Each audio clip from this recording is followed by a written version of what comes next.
Hi, this short video is for those of you who've purchased the USB REALTEK RTL2832 tuner receiver dongle kit for reception of radio and TV signals on your computer.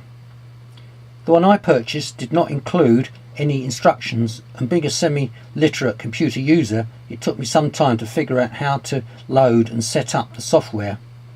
This video will help you save time if you're like me.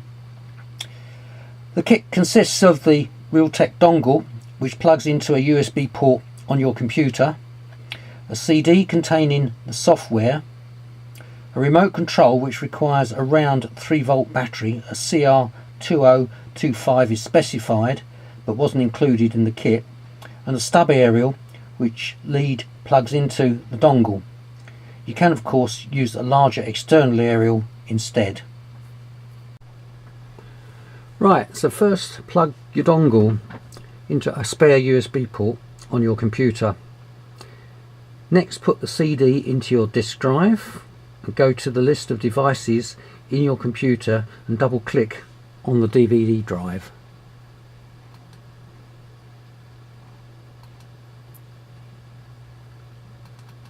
Like so, and you will see you come up with two folders, one marked driver and the other one called PVR.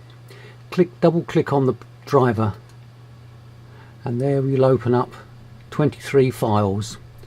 Go down to the setup towards the bottom, double click on that,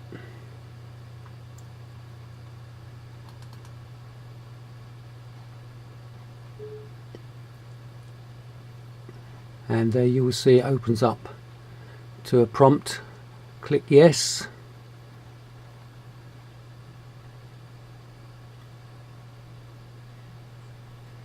and you're given another prompt for the language that you want to have, English, so click yes,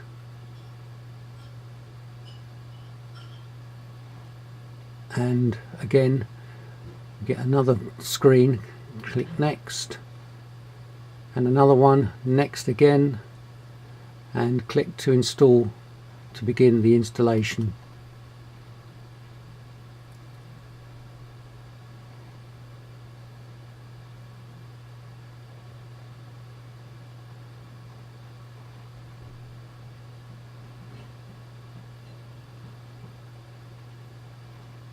Right, you can see now that something's happening, and it's now searching for the hardware and installing the drivers. Now I'm going to turn the camera off for a moment because this takes about 5 or 6 minutes and I don't want to waste a lot of screen time, so we'll come back to it.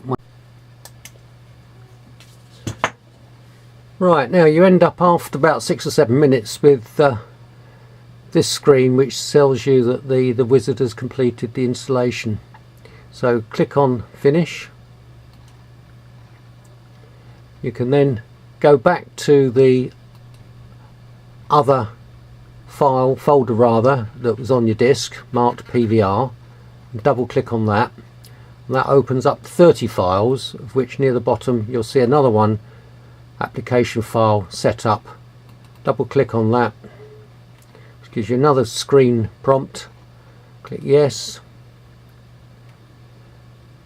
starting the install, another prompt for the language, next,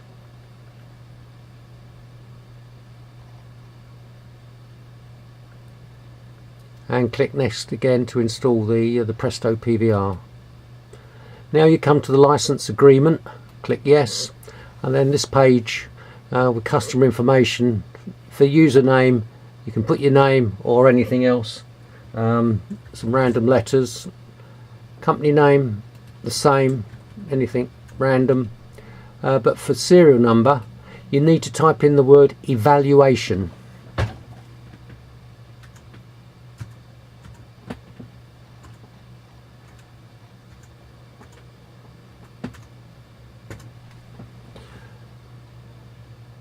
And then click next, and click next again and again.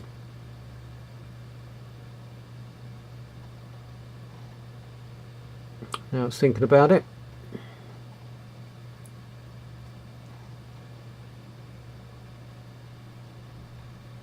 Now it's installing the Presto PVR.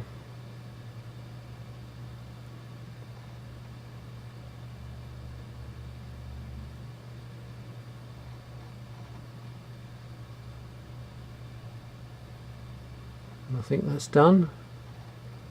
Wait for the screen to tell me.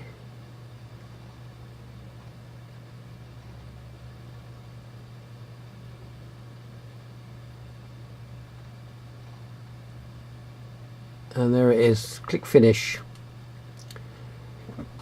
Now you need to clear that screen and you will see on your shortcuts the Presto PVR. Double click on that. That opens up the PVR screen. And there you can see you've got a TV type display with controls along the bottom. Asking me to select what type of signals I want. Go for digital TV. Click OK. This brings up the device screen. Now you need to have REALTEK DTV filter. If you've got anything else, make sure that you click for the DTV filter. Click next. And then you have the tuning screen for the tuner. The country you're in, minimum frequency, maximum frequency. Now I'm only going to do the TV channel, so if I start at 474, which is where the frequency starts in it's 474 megahertz, and the maximum frequency is now about 746 for the area that I'm in, and press scan. Now it's scanning the frequency range. Now I'm close to the Sandy transmitter, so most of our multiplexes are all down the lower end of that frequency range, and in a second you'll see them start to populate this part of the display.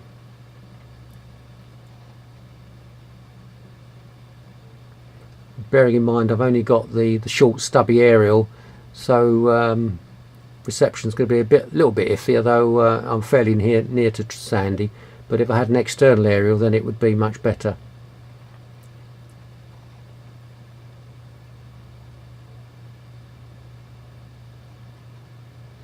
There we go.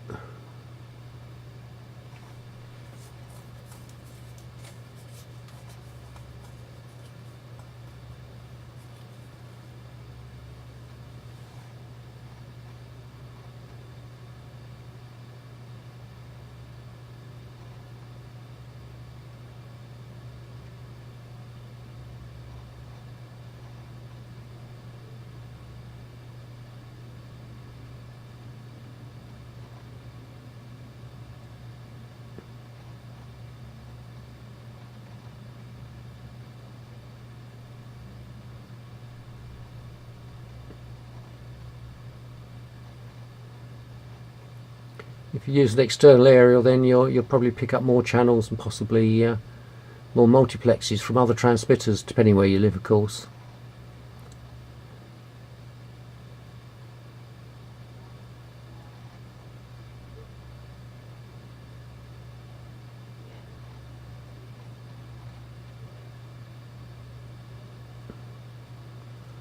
Another lot loaded in.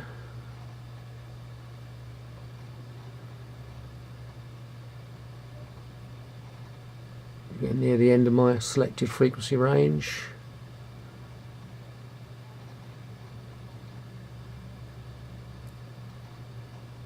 And another lot put in.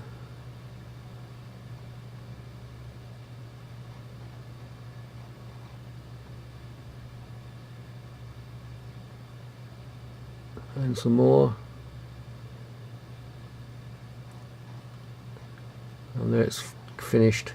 So when you've that's finished, click finish, and you'll see on your screen down here it will populate all the channels that it's loaded in, and there they go, starting with BBC One, CBs, 4 music radio stations,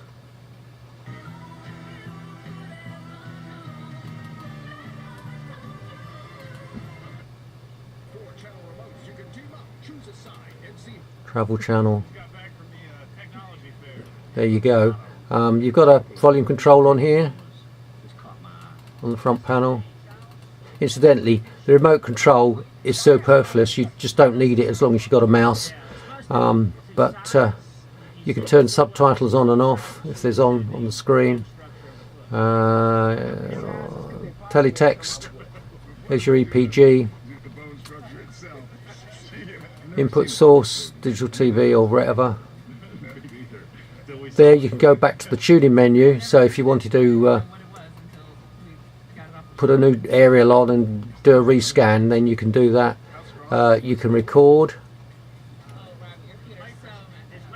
Again, you can change the type of display you've got for your channels.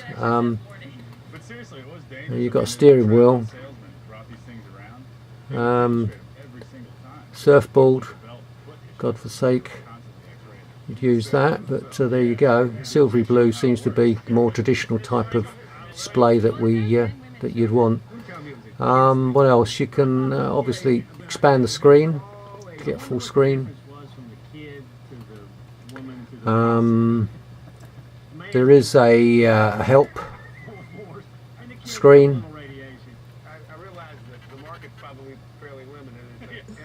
Shows you a bit more, but basically that's it. So I hope that's been useful for those of you who bought this particular kit and had trouble trying to get it to work. So goodbye for now.